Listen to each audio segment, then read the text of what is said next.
Olá, sejam todos muito bem-vindos, todas muito bem-vindas. Esse é mais um Economia, Política e Energia no Feminino. Eu sou Fernanda Delgado, professora e pesquisadora da FGV Energia. E o nosso horário hoje é não usual, né? Porque a gente tem uma convidada que está em Freiburg, na Alemanha, e por isso lá já são 7 da noite, por isso a gente tem esse horário não usual para um webinar aqui do Economia, Política e Energia. É sempre um prazer receber vocês aqui. Meu objetivo nesse programa é dar voz feminina, né? Essas discussões técnicas aprofundadas, sem nenhuma leveza, dando espaço ao feminino, a um ambiente que é sempre de fala masculina, né? E para discutir hoje, né, a gente vai falar sobre transição energética no setor de óleo e gás. E para essa discussão eu trouxe a Heloisa Borges, diretora de óleo, gás, petróleo, gás e biocombustíveis da EPE, e eu trouxe a Carole Nakhle, Chief Executive Officer da Crystal Energy. Antes da gente começar, o nosso housekeeping de sempre, né? Tudo que dissermos tudo que dissermos são as nossas opiniões, né, da Heloisa, da Carole e minha, e que nós cedemos as nossas imagens para o uso da FGV nesse webinar e depois. Eu gostaria também de agradecer aos mantenedores da FGV Energia, né, que nos ajudam na direção da disseminação de informação e ao espraiamento do conhecimento para a sociedade. Dito tudo isso, eu quero switch to English, because we have Carole Nakhle here with us. Carole, be very welcome. Thank you so much for accepting our invitation. I know it's late in Germany right now. I'm very honored that you accepted my invitation to be here with us to discuss about energy transition in the oil and gas companies. Well, a lot has been said and written about energy transition worldwide, but what about the role and obligations of the oil and gas companies? How to insert the ESG agenda on those companies? What the difference between national oil companies and international oil companies on the strategies towards the decarbonization? To bring our worries up, I brought those ladies to help me to elucidate some questions, and we are going to debate how those companies can not only survive, but to be competitive and profitable on this brand new world. And maybe we don't know how to do it, but certainly we are going to try. I'm going to start with Carole. Carole, we are seeing a race towards decarbonization initiatives all over the energy sector. How Middle East-based oil countries are dealing with that? Carole, thank you so much for accepting my invitation today. The word is yours. Thank you very much, Fernanda, for having me with you today and discuss such a timely topic. I have to admit that although I didn't understand a word from what you said in your opening remarks in Portuguese, but I loved how it sounded because you made the whole subject and topic very exciting. And it is actually, because really, I mean, energy meets one of our basic needs. So we need it for survival. And that's why we cannot have enough of discussing energy issues. And today, perhaps more than ever, energy has acquired a different sense of urgency because of climate change, because of the transition. And when we talk about the energy transition today, because it's not the first time that the world is transitioning, let's say, from the dominance of one fuel to another fuel, but we are talking today about a really quite unique transition whereby we want to reduce our dependence on fossil fuels, primarily oil, coal, and natural gas, and green our energy mix, whereby green energy, including renewable energy, as well as nuclear energy, are mainly the main providers of the world energy mix. Now, just by looking at the simple concept of the energy transition today, which is largely driven by changes in preferences because people are concerned about the impact on the environment. Now, if you were an oil and gas rich country, and I know in Brazil and Latin America, you have lots of resources, but I have to say, they are dwarfed by what you find in the Middle East. And not only that, not only in terms of scale, and not only in terms of the reserves to production ratio, where in some countries like Kuwait, they can last for more than 90 years at current production levels, but also because you have oil and gas represent the backbone of the economy. So in countries such as Iraq, for example, at some point in some years, you had almost 100% of all export revenues coming from the oil sector, from oil sales.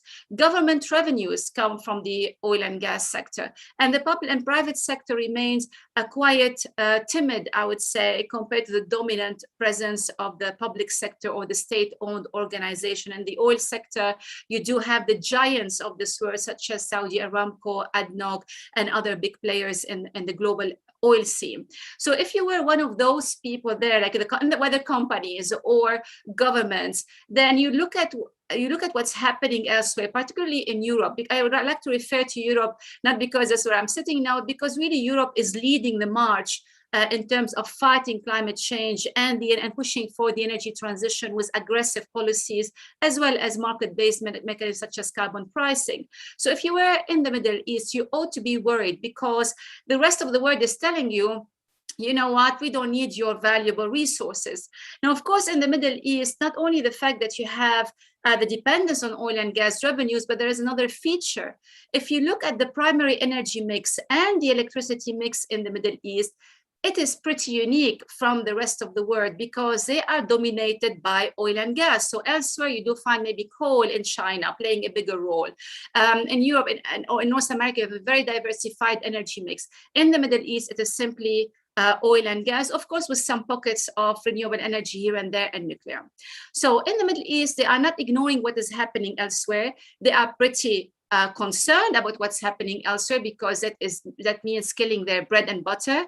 But they are taking some steps already to green their energy mix. So you see, for example, the UAE, they started with the first nuclear power plant in the Arab world. Saudi Arabia is following suit and building perhaps the largest nuclear power plant fleet in the region, if not in the world, in terms of newcomers to the scene. They are also investing in massive solar farms, but also hydrogen is a big thing, attracting a lot of attention in the Middle East, such as what we heard in Saudi Arabia, where they want to build the world's largest hydrogen plant in the world, green hydrogen. Now, but there is also, you see, if I link what I said with what's happening today, another feature of the Middle East, which is actually not a standalone feature, but a consequence of the fact that you have oil and gas being the backbone of the economy, and the fact that renewable energy requires support, government support, even today and everywhere around the world. What you end up having in the Middle East is that the more the Middle East pushes for the green agenda in the region, the more oil and gas they will have to produce, because you need to generate enough revenues to sponsor and support the energy transition. So you end up having this cycle, which not many people think about, that the more solar farms and wind farms and nuclear power plants you have in the Middle East, the more you need oil and gas to be produced to generate enough revenues to sponsor that transition. So it's pretty interesting case. And there's another dimension, but I'll come to it in the discussion later on, which is not always, like bad news for the Middle East. But at the moment, there is this kind of cycle that happens in the Middle East. More renewable energy actually means more oil and gas production. Thank you, Carole. Is really something that we have to worry for not as just say a period, but you said something very, very interesting. The Middle East countries, they will not be catch by surprise. They know what is happening, and they are taking measures for what they are doing, what they will do about it. Thank you so much. Heloisa, thank you so much for joining us here. And how is this run in direction of decarbonization? Carole told us about the Middle East countries and companies that they are worried about it, and they are taking some measures. And regardless the measures, we are going to see the increase of the oil and gas consumption. towards the necessity of the decarbonization, and how you see this run in the direction of decarbonization be organized in Brazil. Government programs, incentives, subsidizes, public policies. Heloisa, please, the floor is yours. Thank you, Fernanda. And it's an honor to be here. Thank you for the invitation. It's an honor to meet and to be here with Carole. And thank for all of you that are watching us right now. I would like to start by pointing out some of the very good points made by Carole. As she has pointed out that energy transition, it's about changes of preference. I would add that in order to meet that new preference of our society, we will have to talk not only about electrification, and even not only about energy, but about technological innovation, digitalization, efficiency, and as she has also pointed out, someone has to sponsor that. It's very clear to all governments and companies, and for the society in general, that the energy systems will follow a pathway towards decarbonization. The climate agenda will influence commercial, international affairs, international decisions. But with that, the great nations, and including Brazil, and companies as well, they must, at the same point that they include the energy issue or the decarbonization issue in their agendas, they have to, at the same time, seek to reducing energy costs and mitigating risks of energy shortages, of not having energy, because in the end of the day, what we want is energy with the lowest possible carbon footprint. But we need the molecule. We don't need policy, debates, or even, we don't even need to make one size fits all technological choices, but we need cleaner energy. And countries such as Brazil, we have a very good position when we look at the problem from that point of view, because we already have a great supply of renewable energy resources, and we can build up on that. We take decarbonization very seriously, and I would like to just for examples, to quote the National Policy on Climate Change. We have had for quite a few years a national policy on climate change. Our national biofuels policy, RenovaBio, is a very successful one. In 2020, which was the first year of RenovaBio, the decarbonization targets were met by 98% of the result was 98% of the decarbonization target, which was really good, especially considering that 2020 was a very challenging year. We have a few of the future program, Combustível do Futuro, just created, and the national energy policy will probably very soon publish our guidelines for the national hydrogen program. So we have been approaching decarbonization and all the paths that can lead to decarbonization in a broad way. Two things are clear. The first one is that Brazil specifically will build up upon our energy, our renewable energies strengths, especially the biofuels. It is one of our clear pathways toward the decarbonization. And the second one is that we will deliver the decarbonization. We will deliver our targets. Maybe not as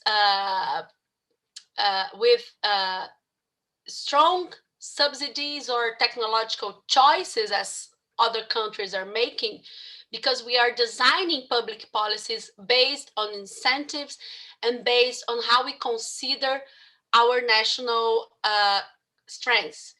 The last thing I would like to say is that we have to think about, we must think about a fair transition, an inclusive one that includes not only the oil and gas industry, but all the other services and jobs and that come with that.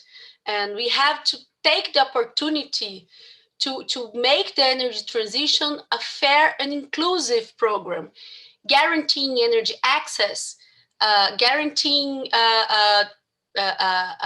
gender, thinking about gender issues. So I'll go back to my first point. It's not energy. When we talk about energy transition, we are not talking only about energy. Thank you, Fernanda. Thank you, Heloisa. I always like to say that for underdeveloped countries like Brazil, the energy transition are going to happen like we can do it and like fit the pockets of our population. Electric vehicles are something that's still very expensive for our population. So the solutions that fit the north of Europe, they are not gonna fit for Brazil, as to say. They are not gonna fit for not developed countries. So there is no solution one size fits all. Each country are gonna make it the energy transition that suits their economy. We have always to remember that energy transition is an energy process, but is still an economic process, a social process, and a political process as well. So thank you so much, Heloisa. Very, very good point. I'll come back to Carole. There's a huge difference in energy strategies, Carole, including planning itself, as I said, between planning for rich countries, planning for poor countries, as I said. How do you see these differences for energy transition goals for rich and for poor countries? Yeah, I mean, you ladies, you have summed it up very nicely, because you used an expression which illustrates what's going on today, that no one size fits all. And I would say that's why when I talk about the energy transition, I don't like to talk about energy transition in a singular form. I like to talk about energy transitions in plural. Simply because when you think, again, we go back to the fact that energy meets our basic needs. And actually, if you need to achieve a certain level of economic development, if you want to lift many people out of poverty, the first thing you want to do is to make sure you give access to energy and to electrify the nation. And you can look at books of history, and Fernanda, you referred to the political developments. And again, it's a whole rich area which deserves further I would say exploration, but you can see how the dominance of energy kind of also supported economic dominance and political dominance. Now, that's why when I spent some time going around in the developed economies, let's call them the OECD countries, I fear that sometimes, if not often, I have to say, the discussion is a bit detached from the realities that you find in the poorer countries. Before COVID, I used to travel a lot, especially to African countries, sub-Saharan Africa. And I've been to very, very poor areas. And when you go there and you talk about, use the same language and the same concepts that we have in let's say in Europe, it's not very well welcomed. On the contrary, people say that it is their own right to produce whatever resources that they have, including oil and gas. That at some point, some governments are even started to say to hire some financial modelers to give them an assessment of the value of their resources in the ground, so that they ask for compensation from the richer world if those resources were not developed. So this is the kind of thinking. And when I share that with my colleagues and other friends and partners in the OECD countries, they laugh at that. They think this is unrealistic, but actually, those countries you see in the poorer countries, they have their own perspective, their own way of thinking, because they don't have access to electricity 24 hours, 7 days a week. You know, here in Germany, I never have to worry about when we're going to have power cuts. And why talk about Africa? Look at the Middle East, Lebanon, where I originally come from. Look at the disaster that we are facing today, where I don't recall, irrespective of the economic crisis that we have today in Lebanon, I don't recall having 24 hours a day constant supply of electricity without any power cuts. So when you are there, you know, in these kind of countries, you have to worry about when you can shower because you need to have hot water, when you can have your hair blow dried and fixed, let's say for a meeting, how long you can work at night, how long you can study at night. You see, how to keep the food of your child cool if you don't have electricity. So these are concerns that occupy a lot of, let's say, mothers and parents and even, you know, and individuals and young people, thinking that you don't have to worry about in the rich world. So this by itself, this, I would say, fundamental difference in the level of economic developments, in the level of energy access to electricity, reliable supplies of electricity. Affordability is very important. I mean, when you think about the energy transition, I mean, if you just look at some numbers, the World Bank has done a great job publishing studies about the impact of the energy transition on the demand for certain metals and minerals. That demand is expected to increase by almost 1,000% compared to the levels that we have today. Can you imagine the impact on prices? And it's already, we say that today renewable energy is being subsidized.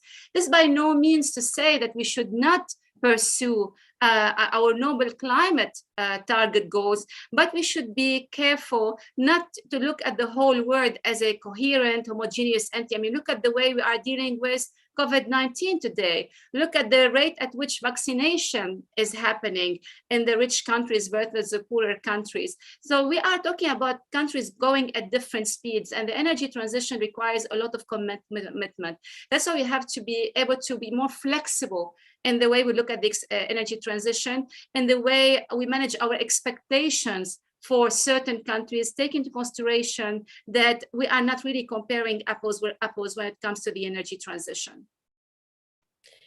And also, Carole, thank you so much. You brought very important points. And also, when you're talking about energy access, it's very important when we're talking about the woman, because we are talking about the access for energy. It's important because when you can take this woman, you can bring, you can take the possibility for her to go to the market and to assess a job and to cook with natural gas instead of wood.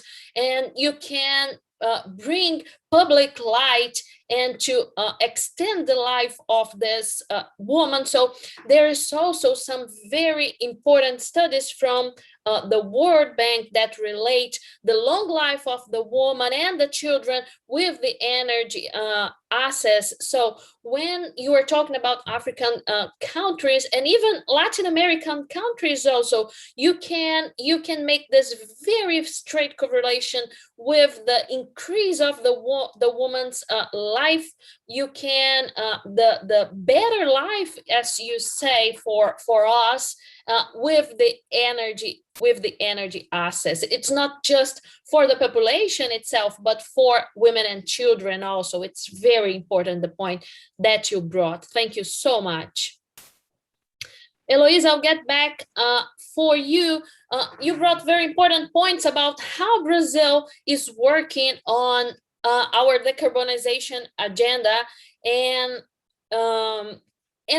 Carole told us there is no that the things are gonna happen in different ways, in different times, all over the world. But Brazil, as a poor country, we need this energy. We need our oil and gas agenda. We are gonna still need our oil for a long time, and we have our ambitions about being a major oil and gas producer. So our ambitions about being a big oil and gas producer, it gets threatened for the energy transition. How do you see that? You're on mute. Thank you, Fernanda. No, I was looking for the unmute button. Thank you. The short answer is no. Our ambitions are not certain. The long answer. I like long answers. Long answers. I'll go to the long one. The first thing I would like to, just so that I don't forget, I read that the Inter-American Development Bank is having lots of very interesting studies on energy transition and gender issues.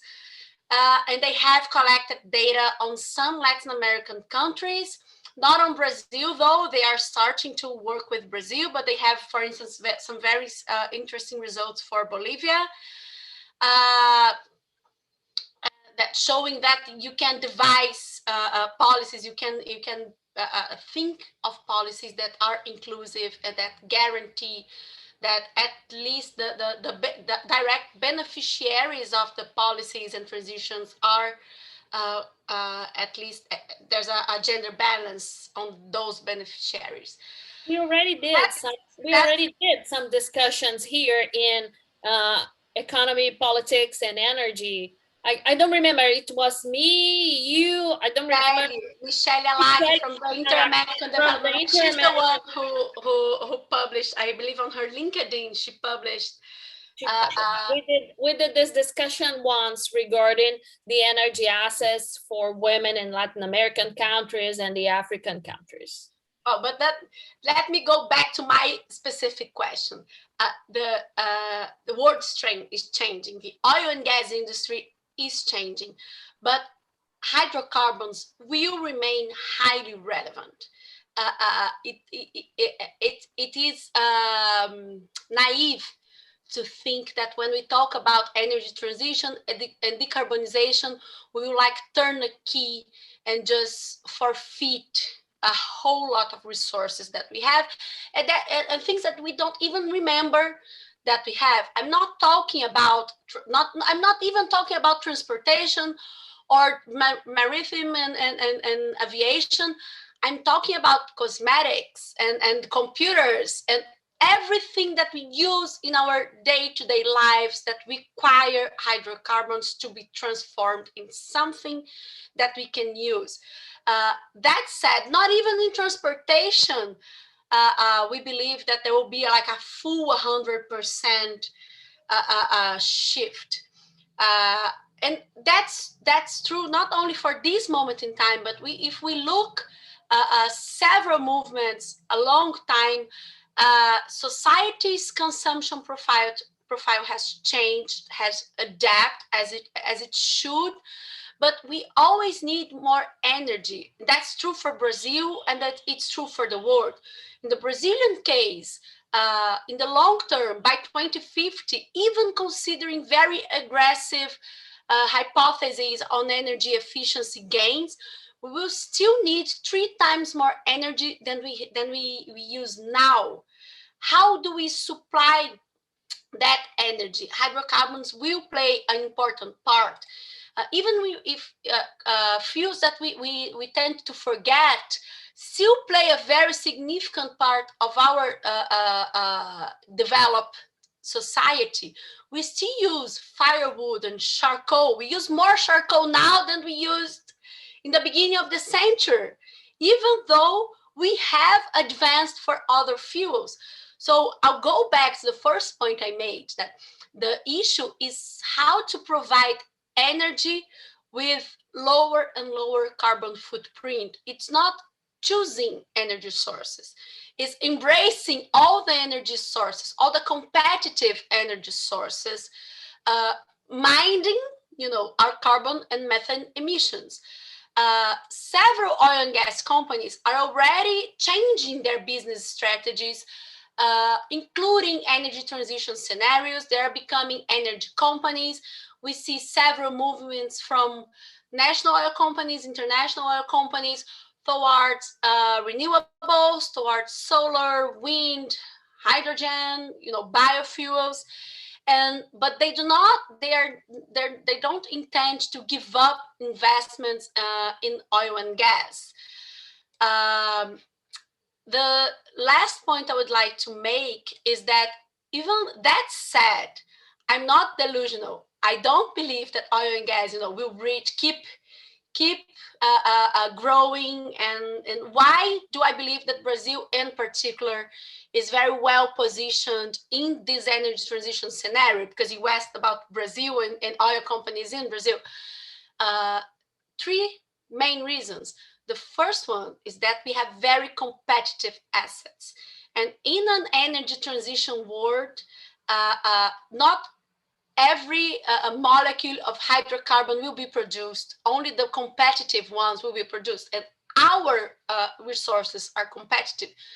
The second point is that Brazil is very well positioned to provide low carbon oil and gas production, and not only where you can mitigate emissions, but a scenario where you can compensate emissions. We can build up on our renewable strength. We have biofuels, we have lots of opportunities in solar, wind, and other renewables. So that's a very good opportunity for oil and gas companies. And the third one is that we have a huge market.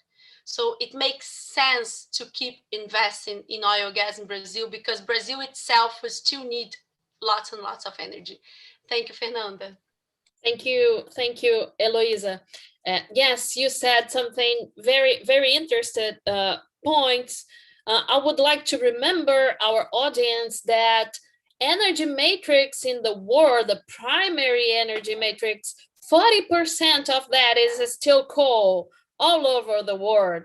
So it's like that we are still in the last energy transition, in the last one, not this one. We are still struggling with the coal, not with the last hydrocarbon, not oil itself. And when we are talking about oil companies, the international oil companies are concerned about this energy transition. We can see that Equinor, as to say, they just launched their new portfolio towards decarbonization, and they are gonna spend 50% of their capex on renewables. On the other side, the national oil companies, as Carole was telling us, they are not concerned, and they represent 90% of the production of oil and gas nowadays. So we have to balance exactly where we are gonna put, where the society are gonna make the pressures. And Brazil is really very well positioned on this game, as to say, because we are going towards passing from 3 million barrels a day, our production right now, to something around 5 million barrels a day in 2030.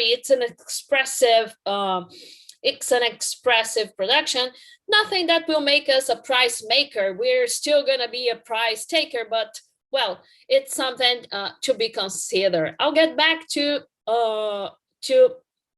Carole. Carole, you said something about Saudi Aramco, and I would like to get back to Saudi Aramco. They are selling more stakes to the market. They sold some stakes in 2019, I guess, and they are gonna selling more stakes right now.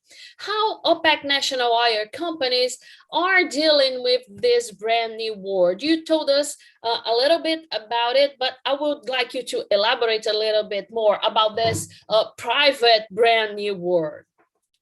Yeah, before I do that, I want to come back, because you and Heloisa, you raised very, very important issues, and especially the figure you gave about coal.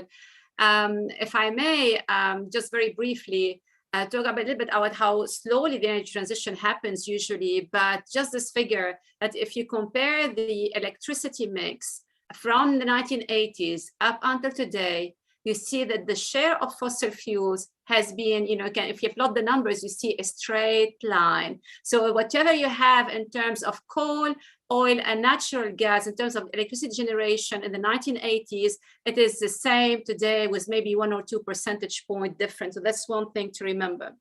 The second thing, and this thing brings me to your question, Fernanda, on the strategy of companies. Of course, if you look at the privately owned companies, one that are traded on the stock exchange and owned by private shareholders and what we call international oil companies, you can see that there, yes, we are having a bigger a drive towards making their portfolio more colorful by investing more in green projects. And I have to be careful when I say green projects. For example, it doesn't necessarily mean solar and wind. It can be carbon capture and storage, for instance, right? It can be blue hydrogen. And you mentioned Equinor. They are quite big on blue hydrogen, but blue hydrogen comes from primarily from natural gas, but you capture the carbon instead of emitting it in the atmosphere. So we have to read between the lines when it comes to the announcements made by companies, and they have a long way to go. There was an interesting publication by the IEA in January last year, and they looked at the top oil companies in the world, both national oil companies and international oil companies, between 2015 and 2019. And they found that cumulatively, less than 1% of the capex, capital expenditures of these companies is going on, is invested in green projects. So that's, you have to remember that they are starting from a very low base. But also remember the discussion last year, towards the autumn. Lots of people predicted the demise of the international oil companies, the Exxons of this world, the Shells and the BPs, because they simply looked at their share price and they said they are falling out of fashion. But actually, look at where they are today. They are doing by far, of course, much better than last year, but also sometimes compared to pre-COVID years. So there is still appetite, not just from the producers themselves, but investors. We talk about ESG, of course, it is gaining bigger track, but there is still a demand for oil and gas, and therefore investors know there is still some money to be made in oil and gas. So again, we have to be careful when we are looking at these general headline news and look at the details, because the devil is in the details when it comes to these kind of commitments. But let me now go back to your question on the national companies versus the IOCs. Actually, while you can see that the IOCs, let's say in Europe in particular, like BP and Shell and Equinor is partly IOC, but they remain a state-owned organization largely. You can see that they are, and Total, of course, which became energy company, not oil and gas company. You can see that they are more aggressive in their diversifying their portfolio than, let's say, their American counterparts. But this has not yet translated into better financial performance. All right, so that's just one thing to remember.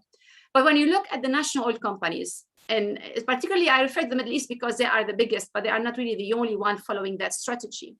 You can see that they are actually, despite some projects they are announcing, such as carbon capture and storage and blue hydrogen, but they are also investing a big time in oil and gas. So while the rest of the world may be moving away from oil and gas, the Middle East is swimming more into oil and gas. Why they are doing that? Because they are preparing themselves for a much more competitive world, and they know that the demand for oil and gas is not going to disappear overnight. So even as the fight towards climate change intensifies, of course, the market for oil and gas is going to shrink, but it's not going to disappear overnight. Shrinking is one thing, disappearing is another. Shrinking can take decades, for that to happen. So in that shrinking market, the producer who is likely to survive the longest is the one with the lowest cost of production. And that's what you find exactly in the Middle East. So the Middle Eastern national oil companies know that they have the scale in terms of the size of oil and gas reserves, but they also know that they are the lowest cost producers. So in a more competitive world, they are not going to leave without picking a fight. They are going to be there for as long as possible. Now, and they know that the more the IOCs reduce the production of oil and gas in their portfolio, the more there is a gap for them to fill. So actually that creates interesting dynamics in terms of security of supply, because you find yourself depending more on OPEC in general, including the Middle East, not less, as many people are saying. But also, if you look at, just to conclude with a comment on Saudi Aramco, because the Crown Prince, Mohammed bin Salman, if I'm not mistaken, earlier this year, he gave an interview on the local TV, Al Arabiya. And he referred to further selling additional stakes in Saudi Aramco. And he specified, without saying who, but he said to a strategic investor, which is one of the biggest consumer, if not the biggest consumer of energy in the world. Now, you don't need to be very smart to guess who that is, mainly China. So you can see what these companies are doing. They know where the growth engine, the engine for growth for oil demand is coming from. That is coming from Asia. So they are trying also with their strategy to lock in demand in their critical market, strategic market, for as long as possible. So there are many layers of strategic directions and evolution in these companies, not just in terms of headlines of how much they are spending on renewable energy, but definitely with the national companies of the Middle East, they are readying for a big fight as the energy transition accelerates. And they know if they get it right, they can actually emerge more of winners than losers. Great, Carole. Let me just ask you something that you said about not better performance on the national oil company portfolios. Do you think when those performances start to appear, as to say, when those investments in solar, wind, or CCS, or whatever they're doing, when those performances start to appear and those performances do not correspond what they were aiming, what do you think it's going to happen? Not much. Actually, because you see, find me very accurate forecast, right? I mean, forecasts are always filled with uncertainty. So sometimes you set certain, look at carbon emissions targets. How many countries have set ambitious targets and they have failed to meet them? There are lots of things we cannot predict. And we have to remember something very important, that we have been in a reset mode with COVID-19. And why I'm saying that, although people are talking more and more about the energy transition, they are talking more about building back better, right? Which means that use the opportunity to invest more in green energy. And maybe this is right. This takes me again to the earlier point I mentioned about the rich versus poorer countries. But COVID-19 has created much bigger inequality between countries and within countries. And let me take you back to before COVID-19. In Latin America, when governments tried to reduce, let's say, subsidies for fossil fuel products or increase the prices of fossil fuels, such as we saw in Paris next door to where I am now, people protested because energy captures a big proportion of the income of the poor. And today, these people, because of COVID-19, because of this massive economic crisis, people are poorer than before. So it's very difficult to really rely on the previous pre-COVID-19 models as the most reliable, because no model has captured the pandemic and where we are today. You see, so that's why we have to keep really an open mind. We talk about the future. And there's something in economics, I'm not going to bore you with economic literature and theory. We talk about the path dependency, that sometimes you have a certain shock and it creates different scenarios that are far from being linear. And today, all our forecasting models tend to be quite linear, right? So they create new paths that we haven't thought about and create new opportunities and, of course, new challenges. So that's why I keep a more realistic perspective and say that it's not at the end of the world if the targets are not being met. And with all due respect to politicians, and I worked with many, I look at politicians, they set very ambitious target. One of my co-authors, Lord Howell, he used to be Secretary of State for Energy in the UK. When he was in that position under the Margaret Thatcher cabinet in the UK, he gave the green light for, if I'm not mistaken, 13 nuclear power plants to be built, 13, 1-3. 30 years later, only one got built. Who got punished? No one. No one. Excellent. And there's something that I always like to say, is that we already saw several movements towards the renewable energy on the oil and gas sector. We saw a movement in 2080, and we saw BP calling it themselves Beyond Petroleum. We saw another movement like in 2014, and all the companies sold all their renewable assets. It's something that we are always saying. Thank you, Carole. Thank you so much for your answers. I'll get back to Heloisa. Heloisa, is it expected reduction in the inflow of investments in the sector? The acquisition, we are talking about the reduce of the investments in the oil and gas sector for the energy transition. So acquisition and development of oh God, I forgot how to say it in English.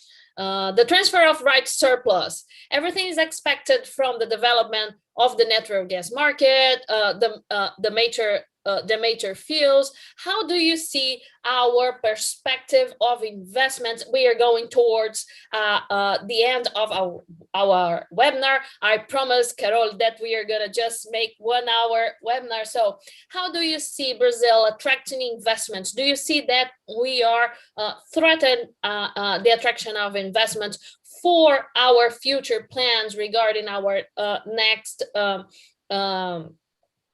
como é que é leilão? How do you say auctions and the major fields? Please, Heloisa. Well, thank you, Fernanda, and thank for my last questions to be one of the topics that I like the most. I think changing investments are part of the oil industry. And as Carole pointed out, I believe the number she said, if I'm not mistaken, is like few companies have more than 5% of renewables or alternative energies in their portfolio. So there's still plenty of room for oil and gas in the long term. Even if we think about the investments required towards decarbonization, we might see, especially on the private sector, we might see investors getting a little bit more through in their analysis. Maybe the thresholds for approval will be a little bit higher, but we in the middle term, we don't expect a reduction of the inflow of investments in oil gas in Brazil.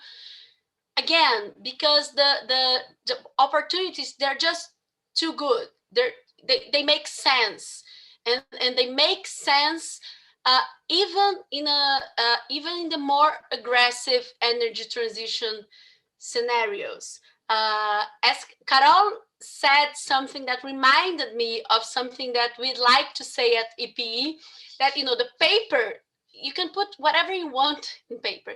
If you want to put a graph showing that we will meet all the world carbon targets by 2025, the paper will take it. The PowerPoint might even look beautiful. It doesn't mean that it will happen. So sometimes the analysis show how hard it is to meet our ambitions. And sometimes it's like when we were in college, or in my case, my nightmare, the PhD. Sometimes the exam, it's not made for you to ace it. It's made for you to think about it. So some of our challenges and some of the answers, they are ways of making the whole world, societies and government think about solutions. It doesn't mean that everything will happen as expected, as planned. In particular, in the oil and gas sector, it doesn't even make sense to reduce the investments too much if we go back to one of the main aspects of energy strategies, of the country's energy strategies, that is energy security.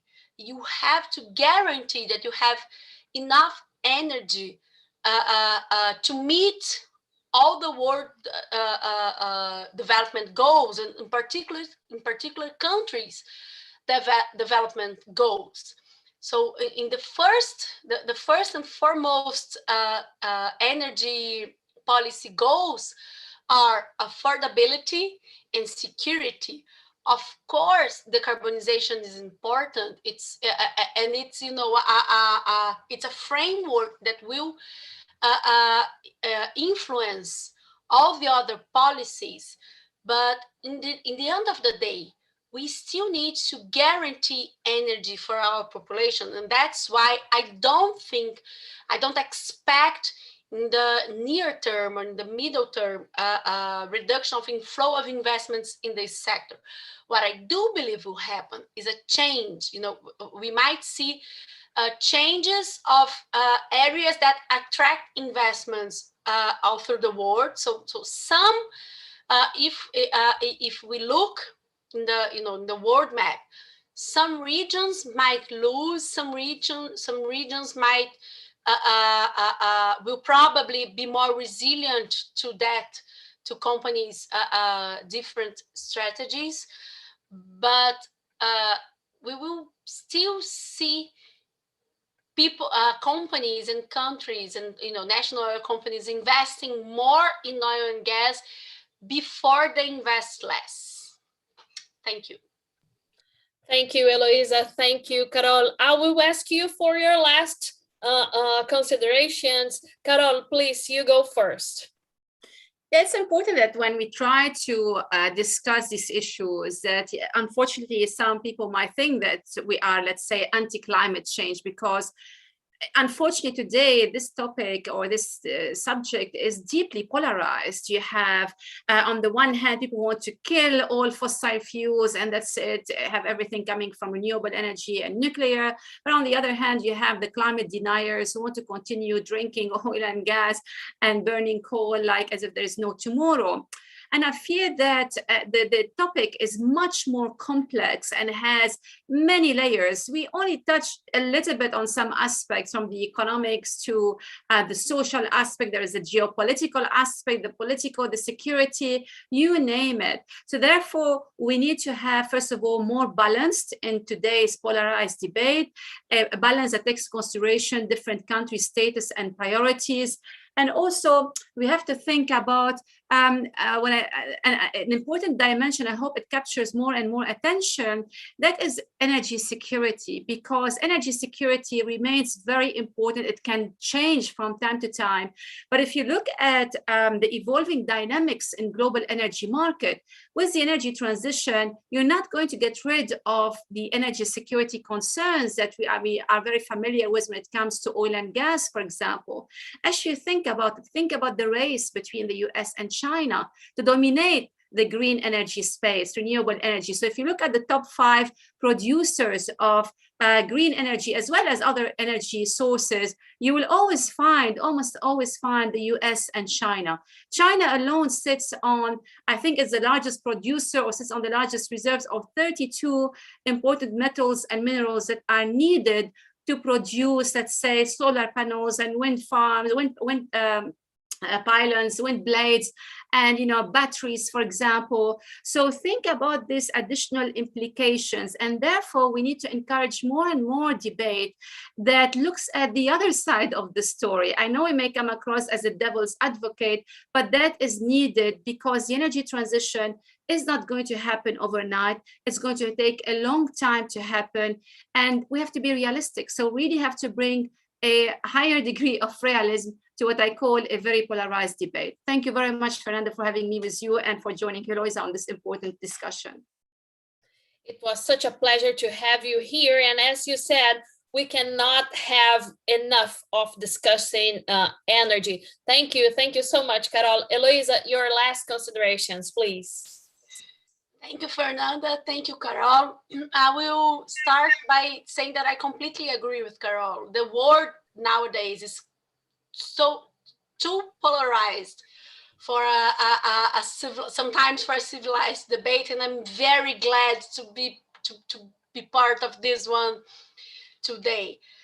When you talk realistically about the energy transition and the role of oil and gas in that, it doesn't mean that we will not meet decarbonization targets, or that we don't want, we are against the climate agenda. It means that we think the solution goes through the oil and gas industry. The solution must include the oil and gas industry in order for that to work.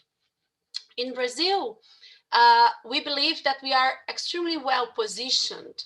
By 2030, we expect to be producing over 5 million barrels of oil per day, while still keeping almost half of our energy matrix renewable. So it's up to us to know how to use this position with a diversified and clean energy matrix, with abundant natural resources, how to use that to foster development, to foster a fair transition, and to supply energy not only for ourselves, but to other countries.